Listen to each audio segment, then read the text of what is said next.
Hey folks, my name is Lexi and I really want to do this video about all the Buffy books I managed to buy for my 37th birthday this year.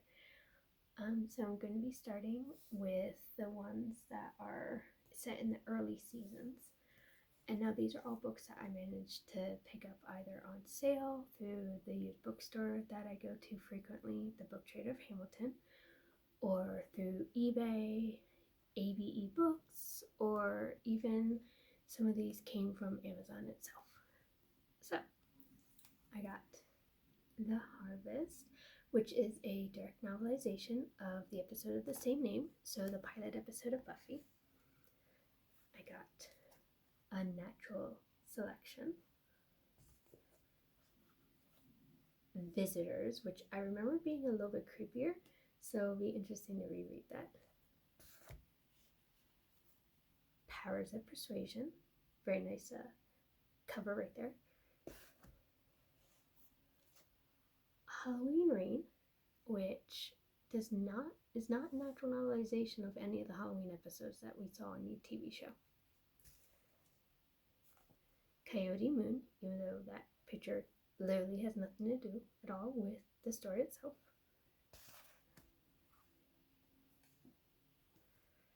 The Journals of Rupert Giles, which is novelizations of some of the episodes in the series itself with a more Giles-y slant, as if it's from the Watcher Diaries.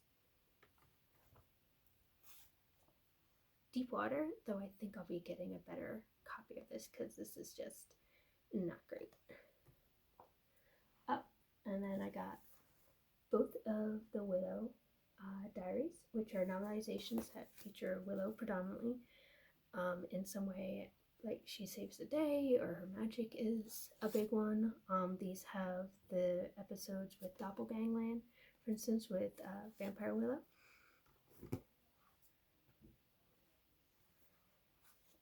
Here Be Monsters, Night of the Living Rerun, which all these books are really reruns if you think about it. Blooded, and I used to love that cover so much, just the blues, and for some reason the three of them were my favorite when I was growing up watching the show. So the next set of books are ones that are set a little bit later in canon. So the first ones, the ones that have more of the brown sort of more classic-y in the stone, those were all early season ones. After that, they kind of started going more towards a almost frame sort of thing with purple, kind of like how the Rupert Giles one was, even though a lot of those episodes are from the earlier seasons. So we have, and I will be getting another one of these, Crossings, which has Anya. Very few of the books seem to have Anya in it, or at least Anya to any special degree, so I was very happy to get that. Little Things, which I've never read, but it's got Spike. Sweet 16, which, yep, that is Donnie. We have The Faith Trials, which even though these are all set during, I believe, the third season, yeah, so during the third season, it came out much later in the book history. Ghoul Trouble, which, I don't know, ghosts, maybe? Something wicked has been preying on Sunnydale students. I mean, come on, what doesn't prey on Sunnydale students in canon? We have Resurrecting Ravana,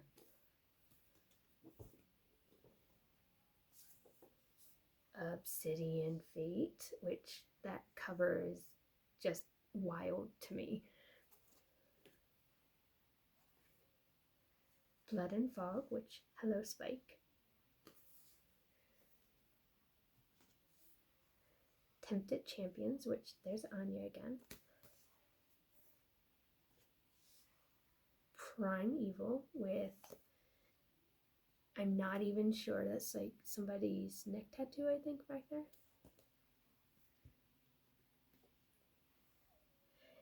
The Evil Men Do, which in Buffy,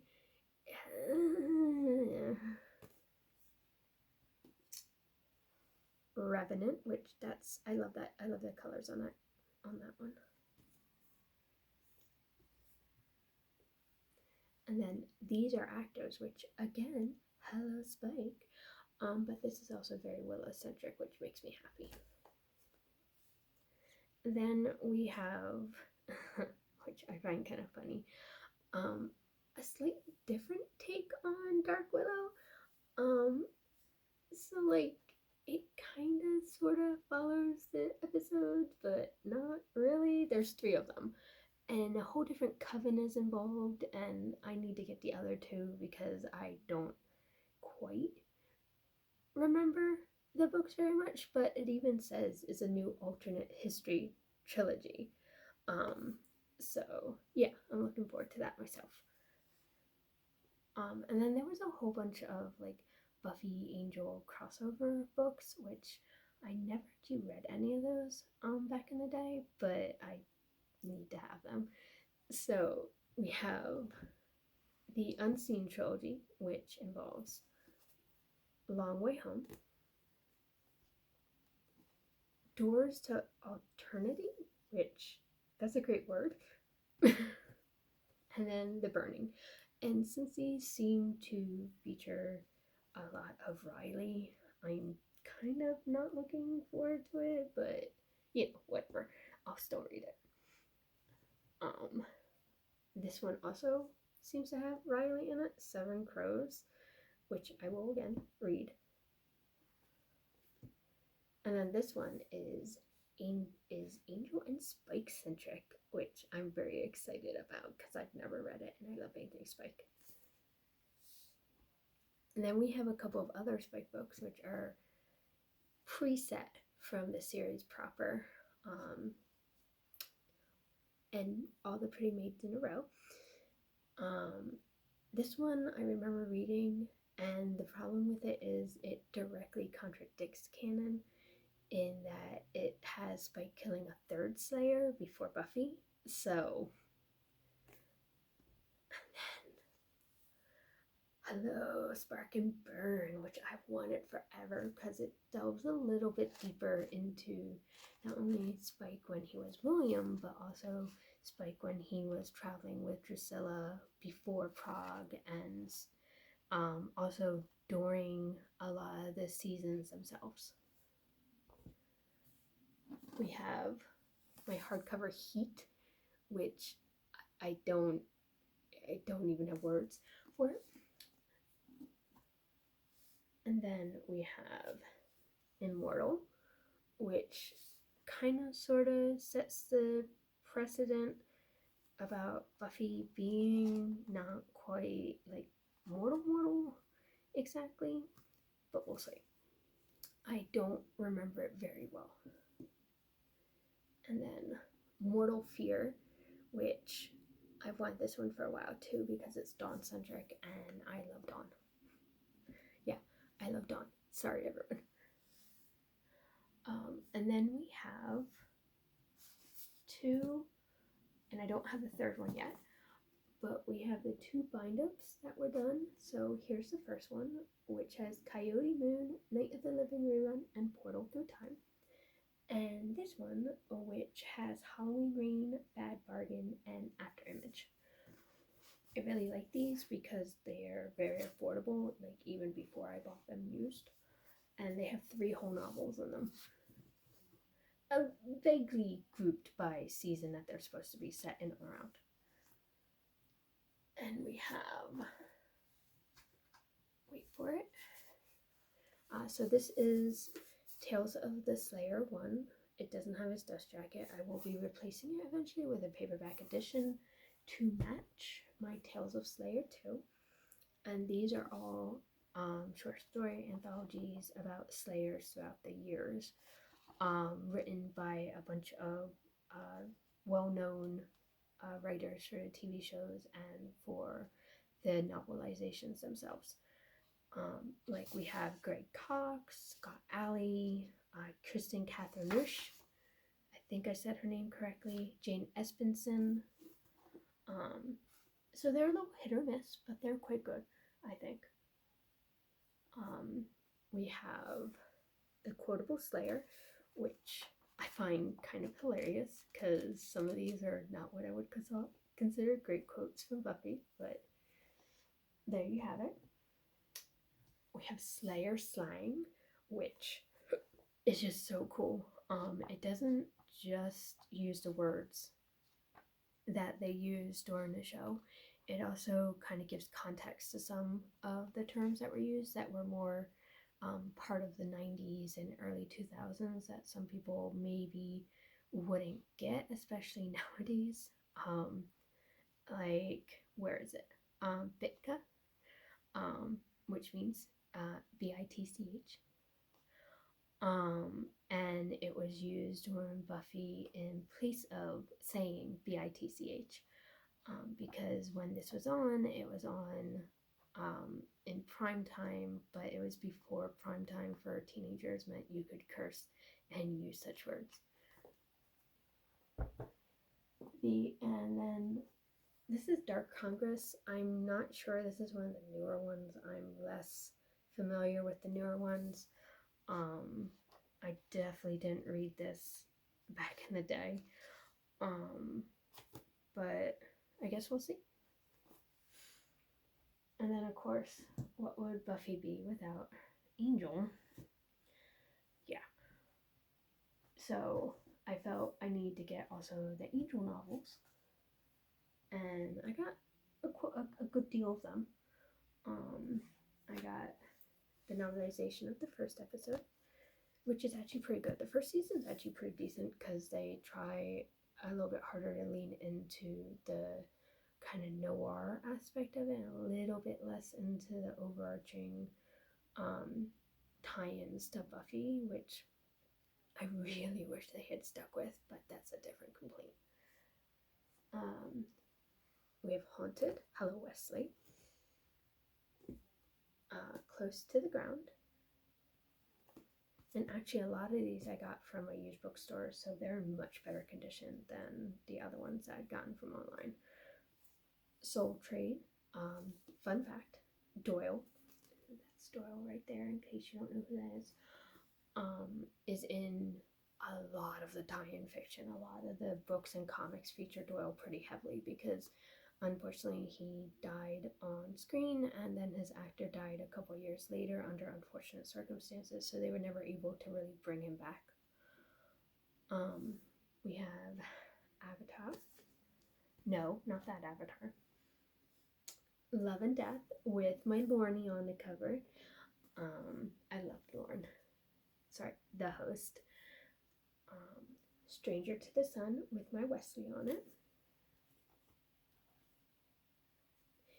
Image. Shakedown, yeah, another Doyle one. The Summoned, again, look at my Doyle. Hollywood Noir, which seems a bit too on point in my opinion. Redemption. And then Not Forgotten. So the nice thing about the Angel books is a lot of them are pretty much set during the early years. There are some that are set in later seasons. To my knowledge, none of them feature Illyria, but later on, some of them do feature Fred. And then, oh, I forgot about this one. The Book of Fours, which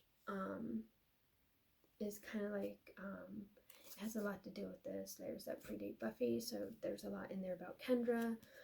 Well, she doesn't predate Buffy, of course, but she predates Faith, and then Faith is involved in it, and then the Slayer immediately before Buffy, who was, let's see, India Cohen. I don't know if she was ever actually mentioned in canon, but this has her a lot in it. And then finally, for my birthday, oh gosh, these are heavy. I got the Dark Horse omnibuses of the classic Buffy comics, Volume 1, which takes place in around Season 1, I believe. These roughly follow that in general. Volume 2, Volume 3, and this was like a promo picture that was used a lot because there's a photorealistic one, photo one, other than that one that's used quite a bit for Buffy.